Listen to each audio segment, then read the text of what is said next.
Hello student, स्वागत है आपका रघुवंशी नेट के कैप्सूल क्लासेस में। मैं अब यहाँ पे एक नया टॉपिक लिया हूँ। इनऑर्गेनिक का बहुत ही इंपॉर्टेंट टॉपिक होता है। इस टॉपिक का नाम है आयनाइजेशन एनर्जी। तो पहले मैं आपको बता दूं कि एग्जाम में किस तरीके से आपको इसके नाम से धोखा दिया जाता है। जैसे कहीं पे आपको बुक में या एग्जाम्स में आपको मिलेगा आयनाइजेशन एंथैल्पी या आयनाइजेशन पोटेंशियल। तो मैं आपको बता दूं कि ये तीनों चीज एक ही टॉपिक का नाम है जिसको हम आयनाइजेशन एनर्जी बोलते हैं।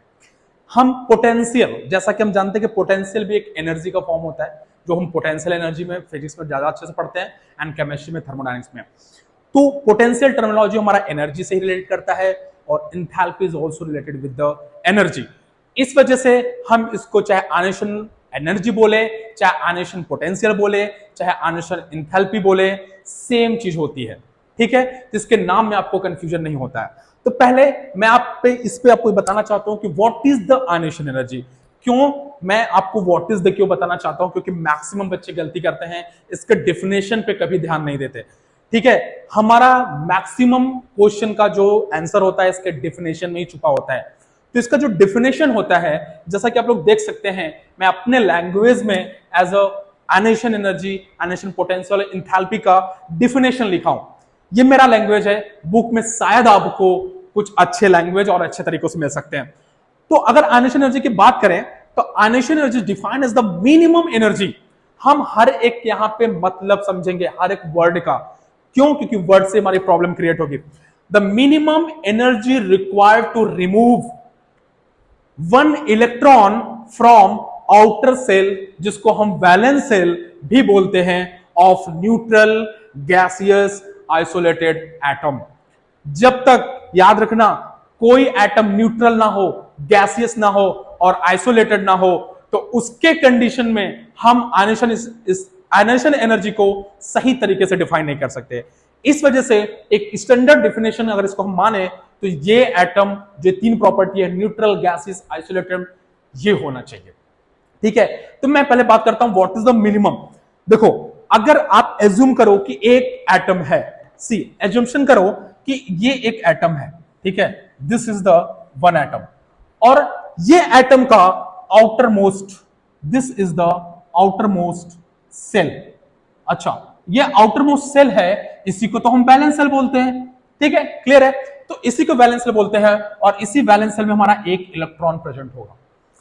अब सोचिए, इससे जो इलेक्ट्रॉन, जैसे कि थोड़ा सा मैं पीछे जाऊं तो आप जानते हो कि एक एटम को क्रिएट करने के लिए ये न्यूक्लियस, ये इलेक्ट्रॉन और इनके बीच में एक फोर्स लग रहा होता है जो न्यूक्लियस से इलेक्ट्रॉन को बांध के रखता है। वो उसका क्या नाम होता है, जिसको हम या तो शॉर्टकट में एनसी बोलते हैं या तो इसी को बोलते हैं इफेक्टिव न्यूक्लियर फोर्स। ठीक है, इसको हम बहुत ही तरीके से बोलते हैं, ये एक तरह का इंटरेक्शन फोर्स है जो न्यूक्लियस और इलेक्ट्रॉन के बीच में लग रहा होता है। तो एक तरह से यही इलेक्ट्रॉन को पकड़ के रखा हुआ है। तो हमें क्या करना है, वो कम से कम एनर्जी लगानी, क्योंकि देखो मैक्सिमम तो भाई इनफाइनाइट एनर्जी लगा लो, कोई फर्क नहीं पड़ता, लेकिन हमें कम से कम एनर्जी लगानी है इसको रिमूव करने के। तो हमें एक तरह से सोच लो कि ये वाली बॉन्ड को ब्रेक करनी है, जिसको हम इफेक्टिव न्यूक्लियर फोर्स बोलते हैं। इस फोर्स से ज्यादा, कम से कम उससे बस थोड़ा सा ज्यादा हम एनर्जी लगा देंगे, एक इलेक्ट्रॉन को हम नॉकआउट कर लेंगे from the electron. That's why हम यहां पे मिनिमम एनर्जी लिखना बहुत ही जरूरी है, क्योंकि एक स्टैंडर्ड कंडीशन में माना जाता है। उसके बाद अब हम बात करते हैं न्यूट्रल एटम। क्या मतलब होता है न्यूट्रल एटम का? जैसे अगर मैं बोलूं, हाँ हमें O2 से निकालना है इलेक्ट्रॉन, तो O2 से निकालना है, हम निकाल सकते हैं, but this atom is not in, अगर हम चलो इसको आइसोलेटेड कर लेते हैं, आइसोलेटेड। ठीक है, हम आइसोलेटेड की बात कर रहे हैं, तो ऑक्सीजन हम लेते हैं, ऑक्सीजन से हमें इलेक्ट्रॉन निकालना है, हम इसे निकाल तो सकते हैं, but this is not in isolated form. क्यों? क्योंकि बॉन्डिंग फॉर्म में है, ऑक्सीजन एंड ऑक्सीजन में बॉन्ड जुड़ा हुआ है। ठीक है, तो हम क्या करेंगे, पहले इसको मोनोएटॉमिक में यानी कि आइसोलेटेड सिस्टम में लाएंगे, उसके बाद हम यहां से एनर्जी निकालेंगे, वो हमारी आइसोलेशन एनर्जी कहलाएगी। अगर हम बात करें आइसोलेटेड की, जैसा कि इसका अगर हम सही से एग्जांपल सोचे तो आप लोग को केमिकल बॉन्डिंग में, आयनिक कंपाउंड फॉर्मेशन में सिखाई जाती है, बॉन्ड हेबर साइकिल में। बॉन्ड हेबर साइकिल में हमें सिखाई जाती है जब फॉर्मेशन ऑफ हम NaCl कंपाउंड करते हैं, तो वहां पे देखते होंगे कि Cl2, ठीक है, और Na नहीं सोडियम लेते हैं और Cl2 लेते हैं, जिससे हमारा NaCl का फॉर्मेशन होता है। खैर, लेकिन जैसा हम ये जानते हैं, ध्यान से सुनिएगा इस चीज को, जैसे सोडियम प्लस Cl2 हम इसको बैलेंस कर लेंगे, ठीक है, आपका 2 NaCl का फॉर्मेशन होता है अगर हम एज अ रिएक्शन देखें। बट इसके पीछे ये रीजन नहीं होता, इसके पीछे बहुत सारे एनर्जी का ट्रांसफॉर्मेशन है, बहुत सारी एनर्जी का यूज होता है। जैसे याद करिए, आगे हम आएंगे, Cl2 को याद करिए। Cl2 देखिए आपका किस फॉर्म में है, एक तरह से कह सकते हैं डायटोमिक में है, या तो इसको पॉलीएटॉमिक बोल सकते हैं। हम यहां से इसका नहीं करते, हम इसको पहले क्लोरीन में कन्वर्ट करते हैं, देन उसके आगे बाद प्रोसीड करते हैं, ठीक है। सोडियम की बात करें तो सोडियम सॉलिड में होता है, सोडियम को हम सॉलिड में पहले गैस में कन्वर्ट करते हैं। यही नेक्स्ट हमें बतानी है कि गैसियस हमने क्यों बोला। तो नेक्स्ट चीज पे आते हैं, गैसियस पे। किसी भी एटम को गैस फॉर्म में होना जरूरी है, वो या तो सॉलिड या लिक्विड फॉर्म में होगा, तो वहां पे हम ये स्टैंडर्ड डेफिनेशन वैलिड नहीं होगा, क्योंकि atom should be in gaseous. इसका एग्जांपल भी बॉन्ड हाइब्रिड साइकिल में, बॉन्ड हाइब्रिड साइकिल में हम सोडियम को पहले गैस में कन्वर्ट करते हैं, सॉलिड से गैस में, by the using sublimation energy. आप लोग को ध्यान होगा, तो सब्लिमेशन एनर्जी करके हम पहले सोडियम को गैस में ले जाते हैं, उसके बाद उसको हम कैटायनिक में कन्वर्ट करते हैं। नहीं कि सोडियम को पहले हम ले जाते हैं सोडियम गैस में, अगेन वहां पे हम आयनाइजेशन एनर्जी लगाते हैं, और अगेन हम वहां से एक इलेक्ट्रॉन निकाल के इसको कैटायन में कन्वर्ट करते हैं। हम यहां से क्यों नहीं कर सकते, डायरेक्ट हम क्यों ना कर ले? नहीं, क्योंकि यहां पे आपका डिफिनेशन इनवैलिड हो जाएगा। तो ये हमारा मतलब हुआ आइसोलेटेड का, ये मतलब हमारा गैसियस का। और न्यूट्रल का क्या मतलब है? न्यूट्रल का मतलब सिंपल है कि एटम के पास ना तो कोई कैटायन चार्ज होना चाहिए, ना ही कोई एनायन चार्ज होना चाहिए। अगर कैटायन या एनायन होता है तो शायद आपका डेफिनेशन इनवैलिड हो जाए। इस वजह से इसमें 4 इंपॉर्टेंट बात याद रखनी है, मिनिमम एनर्जी, न्यूट्रल होना चाहिए, गैसियस होना चाहिए, एंड आइसोलेटेड एटम होना चाहिए। तो ये एक तरह से मैंने आपको डिफिनेशन की तरीके से बताया, ठीक है। तो ये हम कैसे फील कर पाए कि what is the ionization energy? तो ionization energy the minimum energy required to remove one electron from the valence shell of neutral gaseous isolated atom. This is the standard definition of ionisation energy. अब यहां पे एक चीज मैं और बता दूं, कभी कभी एग्जाम में, खास करके आईटीजे में, नीट में और भी बोर्ड्स में ऑब्जेक्टिव क्वेश्चंस पे आते हैं कि ionization energy should be endothermic process या एक्सोथर्मिक प्रोसेस। तो इसका भी जवाब आपको इसके डिफिनेशन से ही मिलेगा। ध्यान से पढ़िए, द मिनिमम एनर्जी रिक्वायर्ड, किसको रिक्वायर्ड है? हमें, नो, एटम को। तो एटम को एनर्जी कौन देगा? हम देंगे। यानी कि we are applying the energy, हम लोग इसको एनर्जी लगा रहे हैं इसको खींचने के लिए। तो इस इलेक्ट्रॉन को जब हम एनर्जी लगा के खींचेंगे तो ये प्रोसेस कौन सा हो गया? Endothermic process. That's why ionization energy is always and always endothermic process. इसको अच्छे से नोट कर लेना। क्यों? क्योंकि हमेशा इसमें हम एनर्जी लगाएंगे ही, कभी भी आपको एनर्जी नहीं मिलने वाला। इसके नेक्स्ट पे हम देखेंगे electron affinity. Electron affinity is exothermic process but not always. कुछ केस में ये 0 हो जाता है या कुछ केस में नेगेटिव में चला जाता है। तो इलेक्ट्रॉन एफिनिटी को भी डिफाइन करने के लिए एनर्जी लगानी कहीं कहीं पड़ जाती है। दैट्स व्हाई वो, यानी कि इलेक्ट्रॉन एफिनिटी इज नेवर, मतलब एक तरह से कह सकते हैं कि वो हमेशा एंडोथर्मिक नहीं हो सकता, वो कुछ केस में एक्सोथर्मिक हो सकता है, but ionization energy is always and always endothermic process. तो इस बात को भी अच्छे से अपने कॉपी में नोट कर लेना, दिमाग में बैठा लेना। अब हम इसके बाद आपसे बात करेंगे कि कैसे आयनाइजेशन एनर्जी को हम पीरियड्स में एंड ग्रुप में कैलकुलेट करते हैं। बहुत सारे बच्चे कंफ्यूज होते हैं।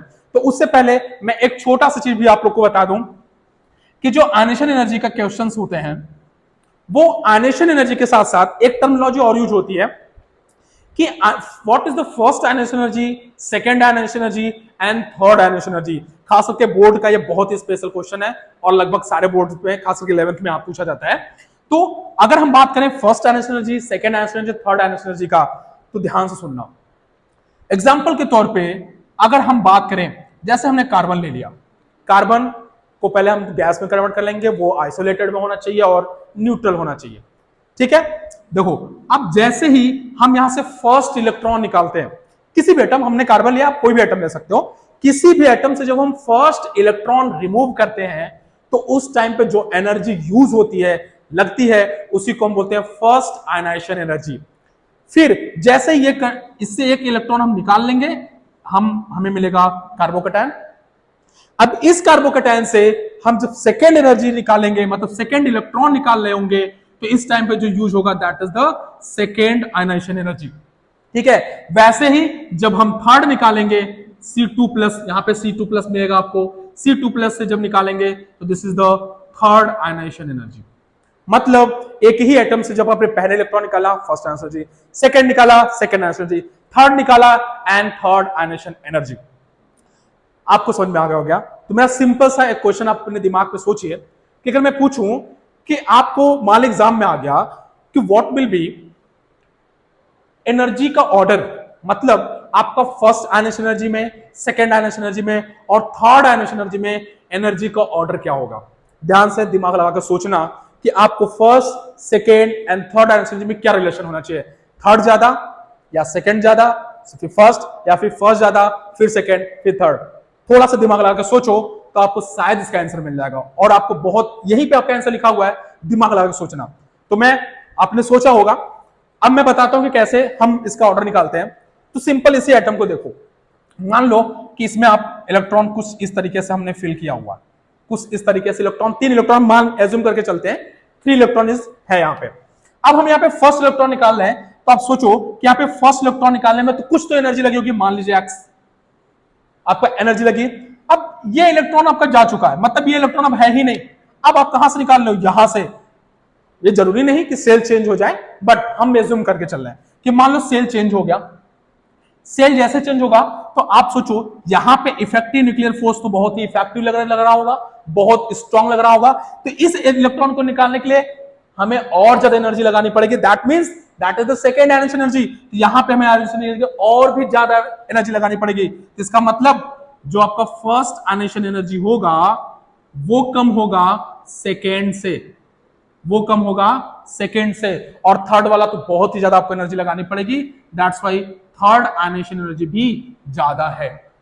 ठीक है, तो यहां पे फर्स्ट, सेकेंड एंड थर्ड में भी क्या रिलेशन होता है, ये भी क्वेश्चंस ऑब्जेक्टिव में कभी कभी पूछे जाते हैं। तो याद रखना, थर्ड आयनाइजेशन एनर्जी ज्यादा, फिर सेकेंड, फिर फर्स्ट। ठीक है, तो ये मैंने आपको बेसिक आयनाइजेशन एनर्जी बताया। इसके जस्ट बाद में मैं आपको बताऊंगा कि हाउ पीरियोडिक टेबल में इसका जो ट्रेड होता है, पीरियोडिक ट्रेड में मतलब top to down, left to right, कैसे क्या होता है, असेंडिंग डिसेंडिंग में, डिक्रीजिंग होता है, इंक्रीजिंग होता है, ये कैसे हम कैलकुलेट करते हैं, इसके नेक्स्ट वीडियो में आपको बताऊंगा। तब तक के लिए धन्यवाद, थैंक यू।